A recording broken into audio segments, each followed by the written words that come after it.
morning and hello students. In this video tutorial we will read about transportation in human being. First of all, the simple meaning of transportation means movement of material from one side to another side.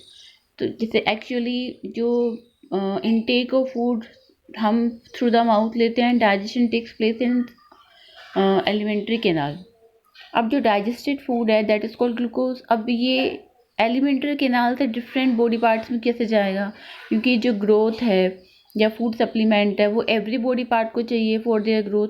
तो उसकी movement कैसे होगी, CO2 जो produce हो रहा है how it will be transported, waste material जो body produce कर रही है वो कैसे ट्रांसपोर्ट होगा.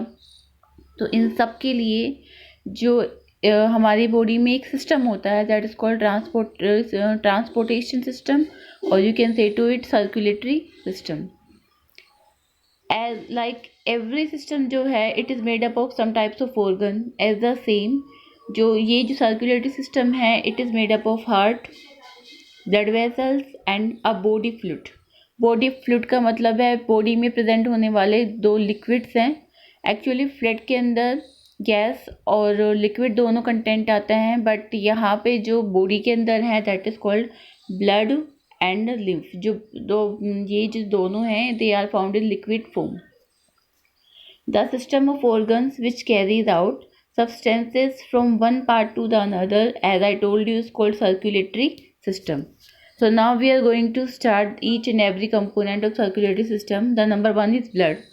As we know, blood is a fluid connective tissue. This one line you read in the 9th class कि जो टिश्यू है इस called a fluid connective tissue. क्यों है? क्योंकि ये लिंक करता है अलग अलग बॉडी पार्ट्स को.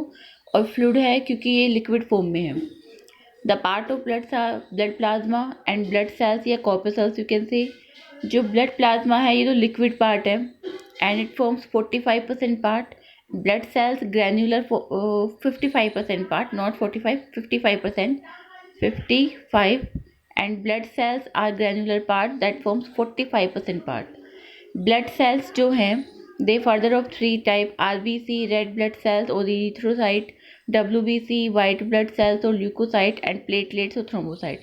First of all we will read about blood plasma that is pale yellow, मतलब हल्की येलो इन कलर में है. इसका जो pH वैल्यू है वो 7.4 है, मतलब स्लाइटली एल्कलाइन वैल्यू है. और ये 92% वाटर इसमें है एंड 7 to 8% प्रोटीन्स है. अब प्रोटीन्स में जैसे नंबर 1 है albumin. It maintain the osmotic pressure of blood. जैसे ये ब्लड कंटेंट है, इस ब्लड कंटेंट के अंदर ये ब्लड वेसल्स है और इसके अंदर ब्लड कंटेंट है. ठीक है, ये जो एल्ब्यूमिन प्रोटीन है ये इसके ऊपर नेगेटिव चार्ज होता है. ठीक है, तो आयन नेगेटिव चार्ज की वजह से बाहर से पॉजिटिव चार्ज, मतलब जो टिश्यू फ्लूइड है वहाँ से सोडियम एंटर करता है. इस वजह से क्या होता है कि ओवरऑल यहाँ पे जो ऑस्मोटिक प्रेशर है, यानी बाहर जो है वाटर कंटेंट तो हाई है और अंदर वाटर कंटेंट क्या हो गया, लो हो गया, because of present of more ion. So water will move from high to low, यानी ऑस्मोटिक प्रेशर को मेंटेन करता है ये एल्ब्यूमिन प्रोटीन. सेकेंड है ग्लोब्यूलिन. ये एंटीबॉडीज़ बनाता है, जैसे कि हम बोलते हैं ना इम्यूनो, जो हमें इम्यूनिटी प्रोवाइड करती है. एंटीबॉडी एक टाइप्स की प्रोटीन होती है जो पैथोजन को किल करती है, तो उसमें ग्लोब्यूलिन का काम है. ग्लोब्यूलिन ही एंटीबॉडी का फॉर्मेशन करती है. Third is fibrinogen. फिब्रिनोजन का सिंपल सा काम है it helps in blood clotting, यानी कि ये ब्लड का थक्का बनाने के काम में आती है.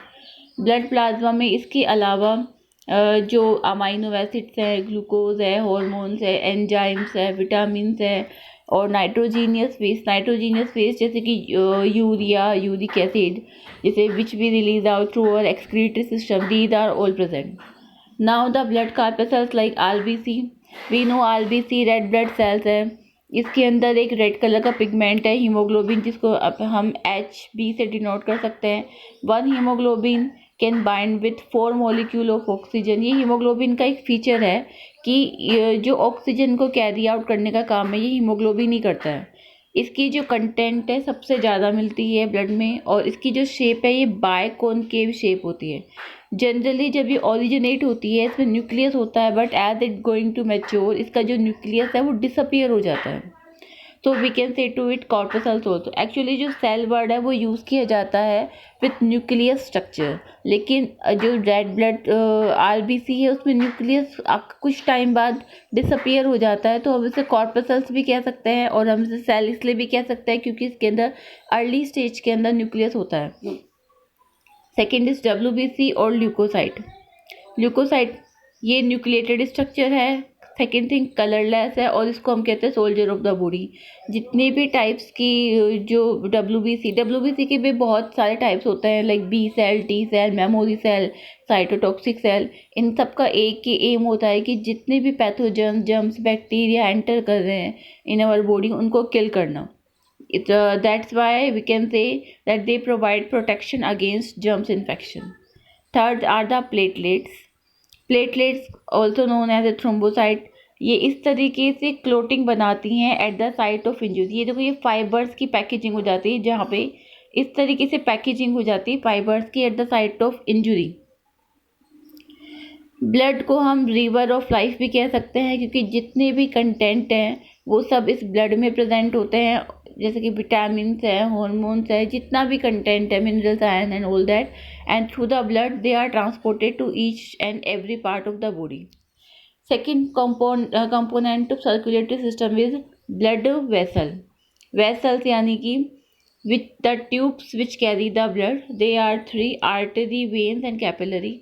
आर्टरी जो है इसकी जो वॉल है वो ट्रिपल लेयर्ड है और it is very thick elastic.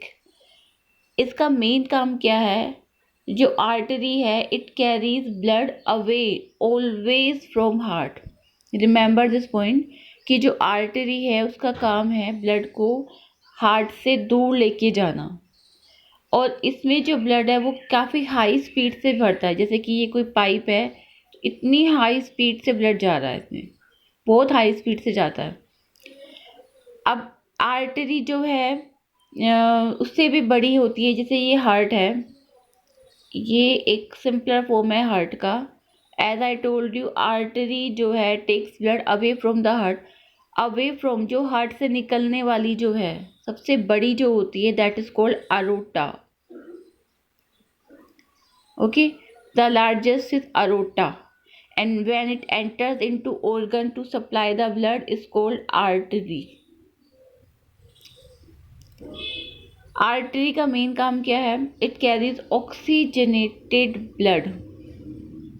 It carries always oxygenated blood, but एक एक्सेप्शन है इसमें, पल्मोनरी आर्टरी, जो कि डीऑक्सीजनेटेड ब्लड लेके जाती है from heart to lungs. This one point you will understood better with the diagram. ये एक डायग्राम के थ्रू मैं दोबारा बताऊंगी, बट उसके थ्रू जल्दी ज़्यादा समझ में आएगा। वेन है, इसकी भी एक्चुअली वॉल तो 3 है, बट कंपैरेटिवली टू आर्टरी ये लेस इलास्टिक और थिन वॉल्ड है। इसके अंदर सेमिल्यूनर वॉल्व्स होते हैं जो कि बैक फ्लो को प्रिवेंट करते हैं ब्लड का। इसके अलावा इसमें ब्लड की जो स्पीड होती है वो लो होती है, और लार्जेस्ट जो होती है वो होती है इन्फीरियर वेना कैवा, जो कि ब्लड को टुवर्ड्स द हार्ट लेके जाती है। जैसे आर्टरी में हमने पढ़ा away from heart but vein towards the heart. They always carry deoxygenated blood. इसका एक्सेप्शन है पल्मोनरी वेन, जो कि ऑक्सीजनेटेड ब्लड को लेके आती है from lungs to heart. The third one is capillary. Capillary क्या है कि आर्टरी और वेन को जोड़ने का काम करती है, connecting link we can say between the artery and vein. Overall इस तरीके से होता है that artery, arterioles, capillary of artery, then capillary of vein, venule, and at the last veins, venules and at the last of vein। इस तरीके से movement of blood होती है। This one is a simpler diagram of heart you may see. Left atrium, left ventricle, right atrium and right ventricle। ये pulmonary arteries हैं। ये aorta which takes away blood। देखो ये जो symbol है, ये सिंबल दिखाई दे रहा होगा, ये इस तरीके से है, takes away blood. As a same pulmonary artery is taking away blood, pulmonary veins bringing oxygenated blood. These are called septum, which separate the two portions of heart. Vena cava bringing blood. As the same here also, vena cava bring oxygenated blood.